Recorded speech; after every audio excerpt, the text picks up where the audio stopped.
एक बार और भूपति मन मानी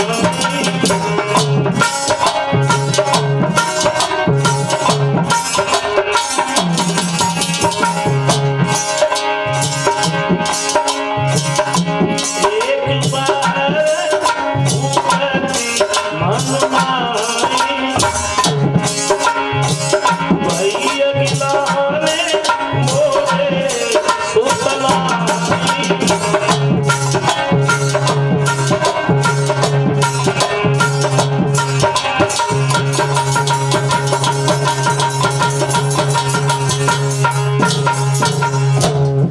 महाराज दशरथ ने यही सोचा,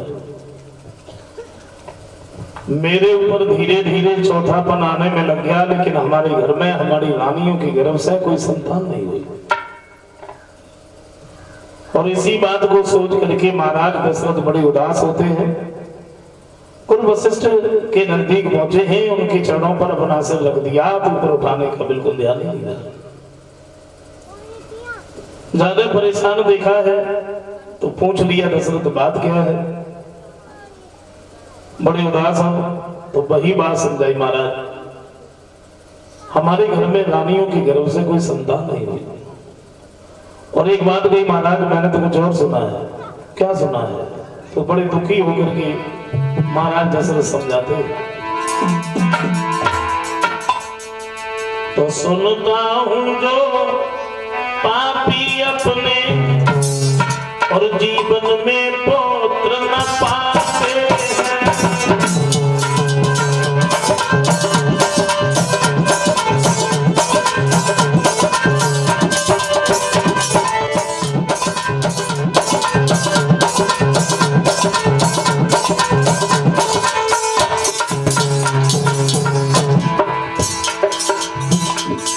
एक बात नहीं महाराज,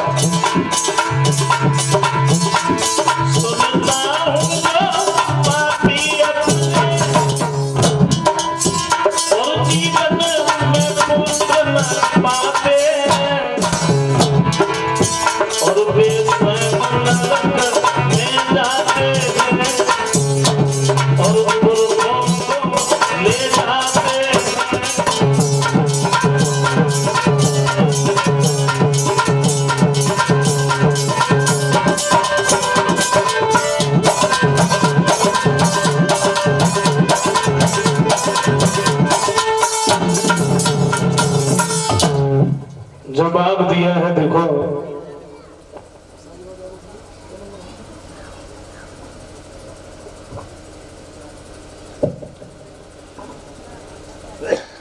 गुरु वशिष्ठ समझाते हैं, दशरथ हमें एक बात बताओ,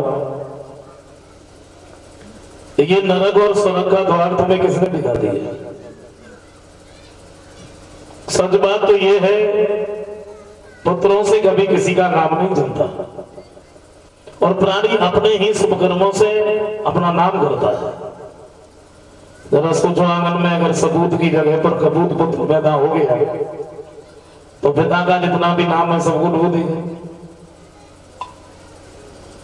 फिर एक बात कही है, तुम बिल्कुल भी परेशान मत हो, तुम अपने घर पर जाओ, श्रृंगी ऋषि को बुलवाओ, आंगन में पुत्रेश यज्ञ करवाओ, और जब तुम पुत्रेश यज्ञ करवाओगे तो आशा ही नहीं बल्कि पूर्ण विश्वास है, तुम्हारे घर में तुम्हारी रानियों के गर्भ से पुत्र होंगे। महाराज दशरथ ने वही किया। जब ये घर पर आए हैं, इन्होंने श्रृंगी ऋषि को बुलवाया, गुरु वशिष्ठ को बुलवाया, आंगन में जब पुत्रेष्ठ यज्ञ करवाया तो गोस्वामी तुलसीदास जी कहते हैं, तो श्रृंगी ऋषि और वशिष्ठ बुलावा शुभ यज्ञ रचा।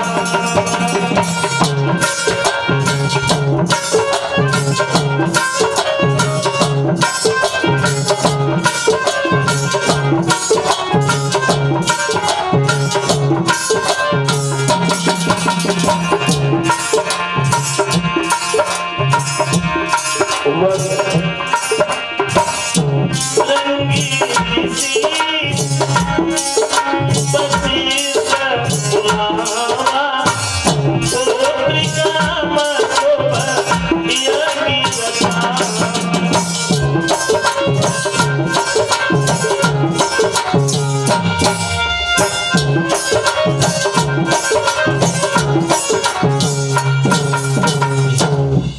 आंगन में पुत्रेश यज्ञ जब करवाया है तो उस यज्ञ से अग्नि देवता प्रकट होते हैं जो खाली हाथ नहीं थे, इनके हाथ में खीर का एक कटोरा था।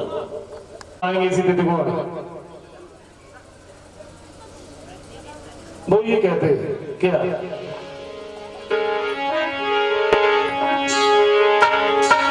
तो जब जब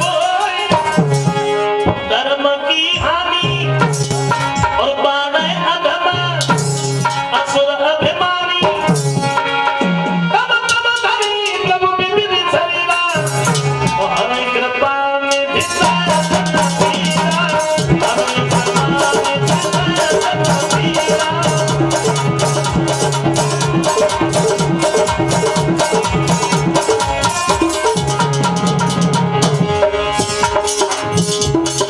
तुलसीदास जी कहते कि भगवान के अवतार धारण करने की कोई तारीख निश्चित नहीं होती, इसी दिन को आएंगे इसी दिन को आएंगे।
जब जब इस भूतल पर अत्याचार होता है,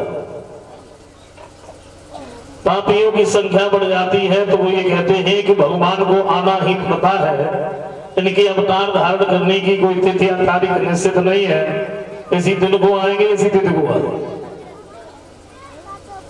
दूसरे विद्वान ने कुछ और बताया, वो ये कहते हैं ये दशरथ और कौशल्या जो थे ये पूर्व जन्म में सौम्य मन और सदरूपा थे, और तब इन्होंने तपस्या की है, भगवान से वरदान मांगा है प्रभु हमें तुम्हारे जैसा पुत्र चाहिए। बोले अभी तो नहीं, त्रेता में जब तुम दशरथ और कौशल्या बनोगे तो हम तुम्हारे पुत्र बन के तुम्हारे पास अवश्य आएंगे, इसलिए बता दूंगा।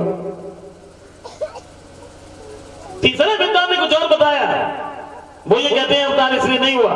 फिर जय और विजय जो भगवान वैकुंठनाथ के दरवाजे पर पहरेदारी करते थे, सौनकादिक ऋषियों ने श्राप दिया तुम भूतल पर 3 जन्म तक राक्षस बनोगे।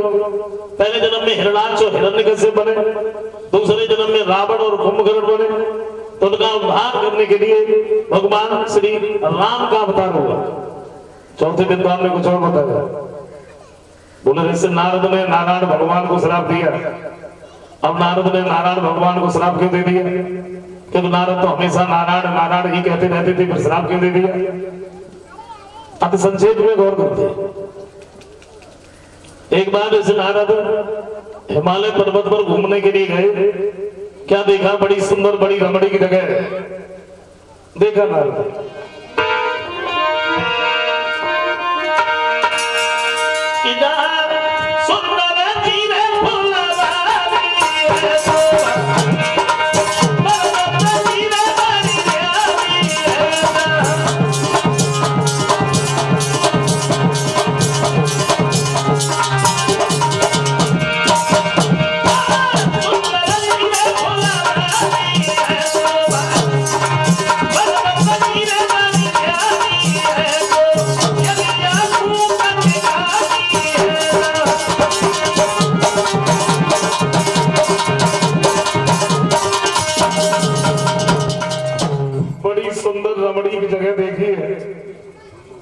तो एक बात सोची हमें बैठ करके तपस्या करनी चाहिए।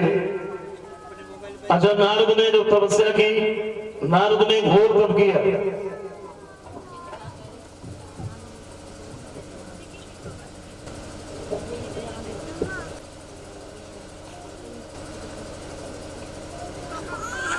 इंद्र ने एक बात सोची साहब, हमें ऐसा लगता है नारद मेरा सिंहासन लेना चाहते हैं, इसलिए तपस्या कर रहे हैं। और इंद्र किसी को तपस्या नहीं करने देता था, कुर्सी का बहुत बड़ा डर रहता था कहीं हमारी कुर्सी न चले जाए। को सभी तुलसीदास जी कहते हैं क्या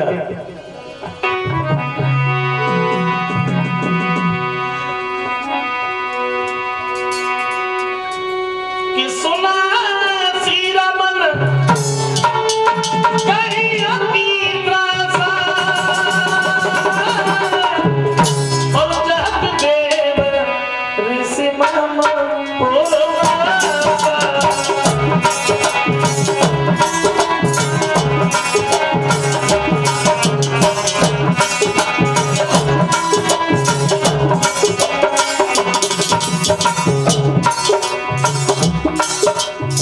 बात सोची है शायद नारद मेरा सिंहासन लेना चाहते हैं, तो गोस्वामी तुलसीदास जी कहते हैं क्या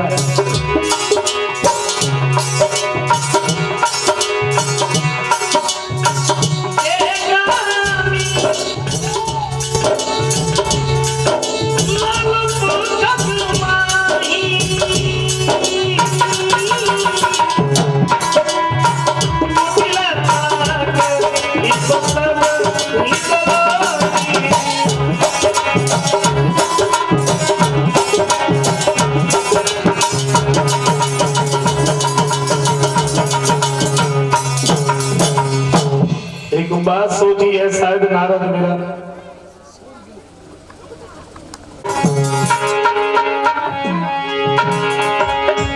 तो पल में मार आई भगवत में भगवत में पल में मार आई भगवत में भगवत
कामदेव ने जब अपनी लीला दिखाई है, लेकिन नारद के ऊपर कोई असर ही नहीं पड़ा। कामदेव निराश होकर के वहां से लौट गए। इंद्र को जाके सारी बात बताई, महाराज माफ करना, हम नारद को तपस्या से नहीं दिया था। इधर नारद की जब आंख खुली तो बड़ा अभिमान हो गया। अभिमान क्या हो गया? अभिमान ये हो गया अब मेरे समान दुनिया में कोई महात्मा है नहीं, मैंने तो कब वेद को जीत लिया, मैं बाल ब्रह्मचारी हूं। हो गया अभिमान। और इसी अभिमान को लेके ऋषि नारद भगवान शंकर की नदी पहुंचे। भोले बाबा ने देखा तो बिठा लिया, आओ नारद, बड़े दिन में आए, कहां रहे अभी तक? नारद कहते प्रभु आपको नहीं मालूम?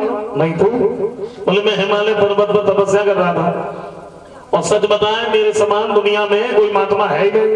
क्यों? क्योंकि मैंने कामदेव को जीत लिया, मैं बाल ब्रह्मचारी हूं। भोले बाबा समझ गए मैं बेमान हो गया। एक बात भी देखो नारद, तुमने जब बात हमसे कही सो कही, लेकिन कहीं ब्रह्मा जी से जाके नहीं कहना, तत्काल ही नारद उठे, ब्रह्मा जी के नजदीक पहुंच गए।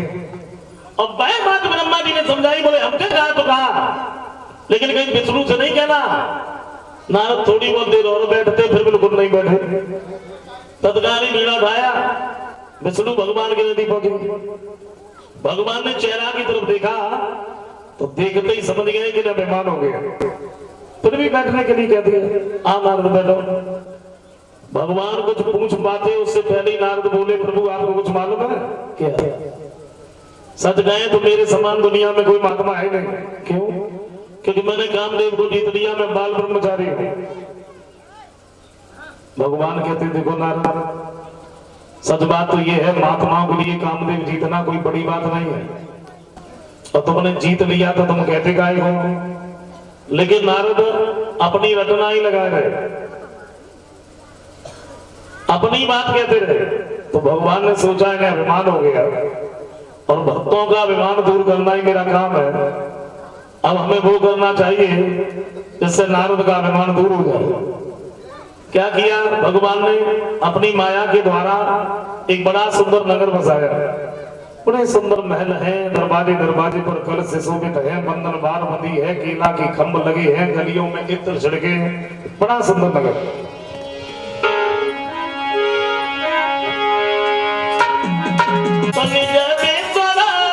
पुरी से भी प्रभु ने और अति सुंदर जिसे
बड़ा सुंदर नगर है। सुंदर से नगर में शीलनिधि नाम के राजा है, और शीलनिधि के घर में, इनके घर में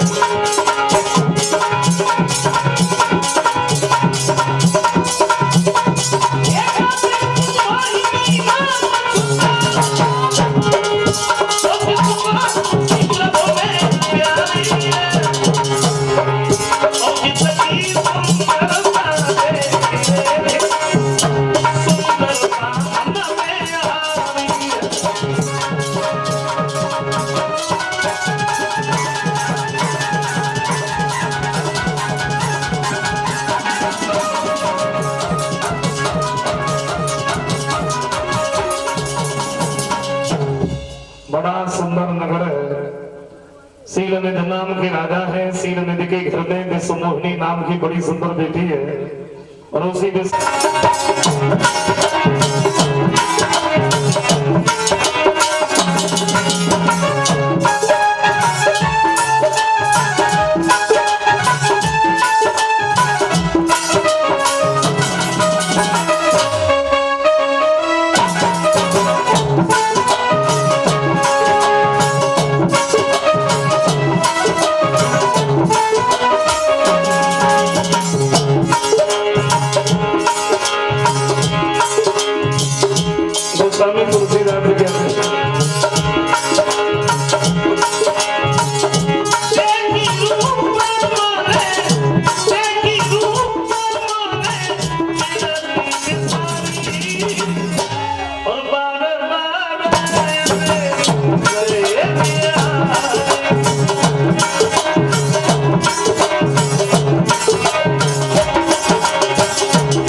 रहे रेहाई, हाथ की तरफ नहीं चेहरा की तरफ देख ले। सीने तो बोले महाराज आप तो कुछ बोल ही नहीं रहे, खाक हो गए। लड़की की हाथ की रेखा पर एक नजर पड़ गई नारद की, और नारद को बिल्कुल उल्टा दिख रहा है। उल्टा उल्टा क्या दिख रहा है? लड़की की हाथ की रेखा तो ये कह रही है इस लड़की की शादी उसके साथ में होगी जो लड़का अमर होगा, जो लड़का अमर होगा उसके साथ में शादी होगी। और नारद को ये दिख रहा है जिस किसी लड़के के साथ में इस लड़की की शादी हो गई तो वो लड़का अमर हो जाएगा। तो मैं क्या करूं, मेरी तो समझ में नहीं आ रहा है। मैं तो इतना सुंदर भी नहीं हूं ये लड़की मेरे गर्दन में जयमाला डाला। फिर एक दूसरी बात सोची, विष्णु भगवान तो बड़े सुंदर है, जब हम उनके पास में जाएंगे उनसे हम उनका रूप मांगेंगे, मैं अधिक सुंदर हो जाऊंगा, और जब अधिक सुंदर हो जाऊंगा तो ये लड़की हमें देखते ही मेरी गर्दन में जयमाला डाल देगी। नारद को आगे बताया कुछ भी नहीं। सीने तो बोले महाराज कहाँ हो गए? नारद कुछ भी नहीं बोले, भागे।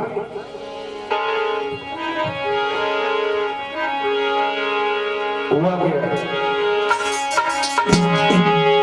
छोरी करी हाथ बेटी का नारद चले, और दिल में बातें छुपी की छुपी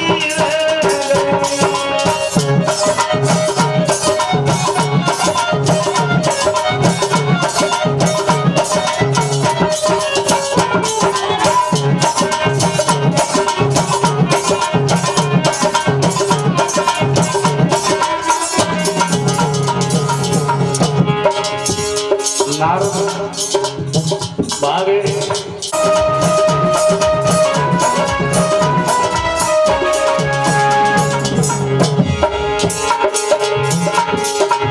भागे नारद।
लिखा है, और तारिका दीन दुखियों की आत्मा को बहुत सताती है,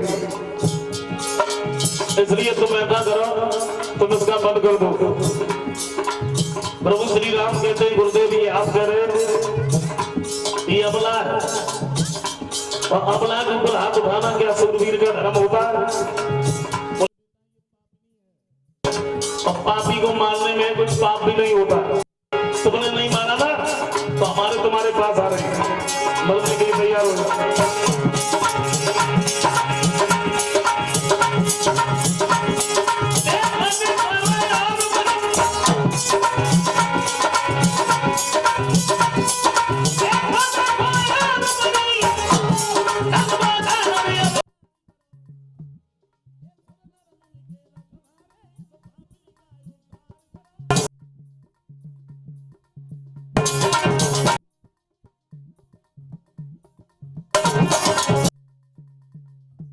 जिंदगी में सबसे पहली बार प्रभु श्री राम ने उस ताड़का का वध किया है।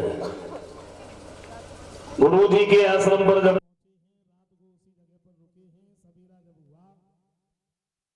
मित्र ने यज्ञ किया, स्वाहा स्वाहा की धुन हुई, अनेकों राक्षस निकल करके सामने आ गए। प्रभु श्री राम शेषावतारी लक्ष्मण हाथ में धनुष बाण को लेके खड़े हैं। हुआ क्या?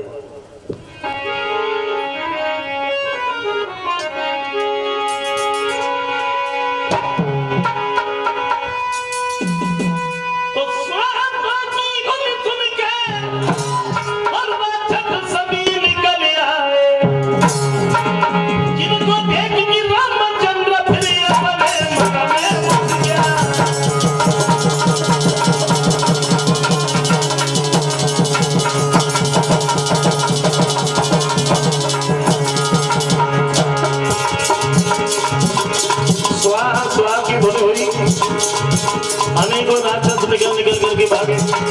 हुआ क्या?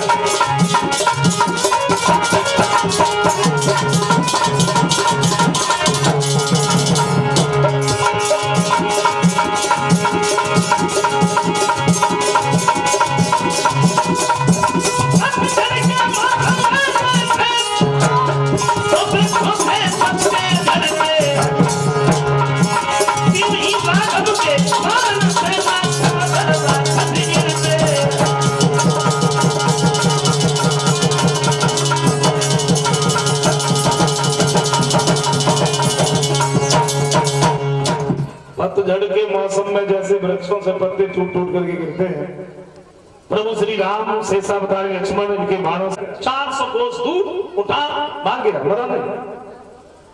विश्वामित्र जी का यज्ञ पूर्ण हुआ और दोनों भाई उसी जगह पर रहने लगे।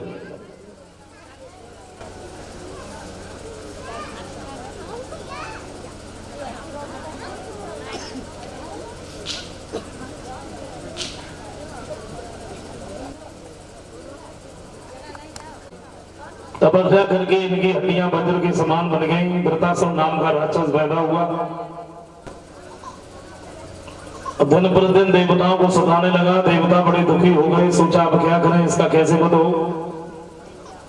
तो ये बताया अगर महात्मा दधीच की हड्डियां मिल जाए जिससे अस्त्र शस्त्र बनाया जाए तो इस वृतासुर का वध होगा। इंद्र अपने मतलब के लिए भिखारी बन गया। ये 100 रुपए हमारे पास है, उजीर सिंह की तरफ से आए हैं, इसी गांव खंगरौल के रहने वाले हैं। उजीर सिंह जी की तरफ से 100 रुपए आए हैं। भाई होली के बारे में कहा सुना देंगे हम। तो महात्मा दधीच के नजदीक पहुंचा, पहचान लिया दधीच ने, कहा इंद्र भिखारियों से क्या दिन लेने आए? बोले महाराज आपने तो हमें पहचान लिया। खैर हमारे कहने की हिम्मत तो नहीं पड़ रही है। बोले निसंकोच करो। अच्छा, अपने मतलब के लिए इंद्र भिखारी बन गया। गोस्वामी तुलसीदास जी तो ये कहते हैं इंसानी मतलब में नहीं है, बल्कि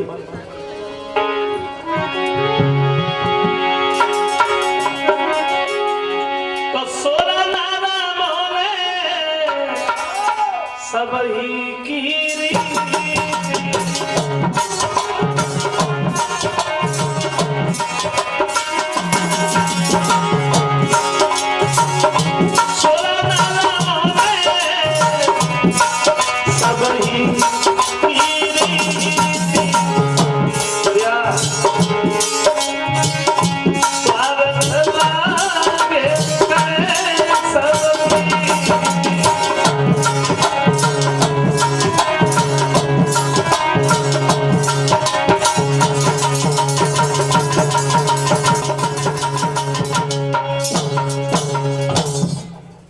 ऋषि मुनि देवता राक्षस कोई भी सही बिना स्वार्थ के प्रीत नहीं होती है।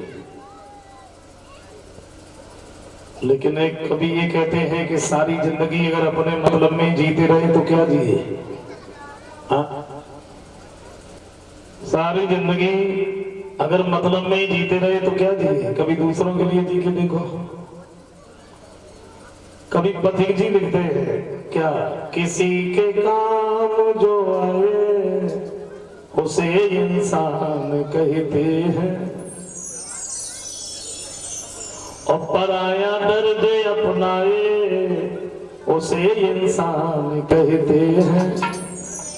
बसर गलती का पुतला है वो अक्सर हो ही जाती है, लेकिन गलती करके पछताए उसे इंसान कहते हैं। दधीच कहते हैं इंद्र ने संकोच करो, क्या मांगना है? बोले हमें तुम्हारी हड्डियों की जरूरत है। एक बात कही है तुमने, ये बात कहने से पहले एक बार भी नहीं सोचा। संसार की हर एक वस्तु मांगने से मिल जाती है, सोचा कभी प्राण भी मांगने से मिलते हैं। और कोई बात नहीं, अगर तुम आस लेके आए तो हम तुम्हें निराश नहीं भेजेंगे। महात्मा दधीच समाधि को खींच करके बैठ गए। इन्होंने अपने प्राण को छोड़ दिया। देवता दौड़े, इन्होंने हड्डियां निकाली, अस्त्र शस्त्र बनाए गए, तो उस वृताश्रम का वध हुआ। बताया भी जाता है इन्हीं की हड्डी का बना हुआ ये भी धनुष था। इसमें इतनी शक्तियां बनी हुई थी कि धनुष किसी के हिलाए से हिलता नहीं था। लेकिन एक दिन सीता ने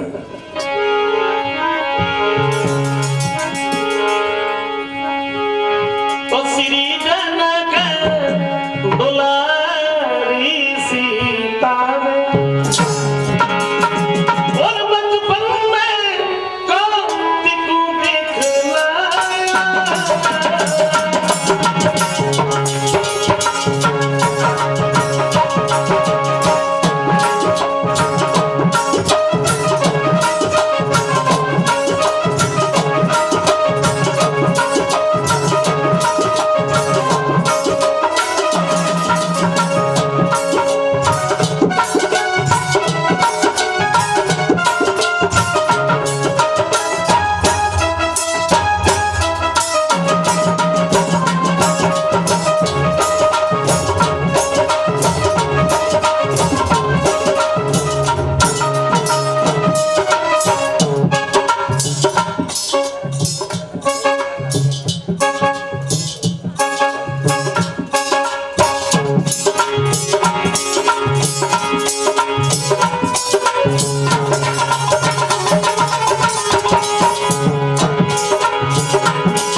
बचपन में सीता ने जब उस धनुष को उठाया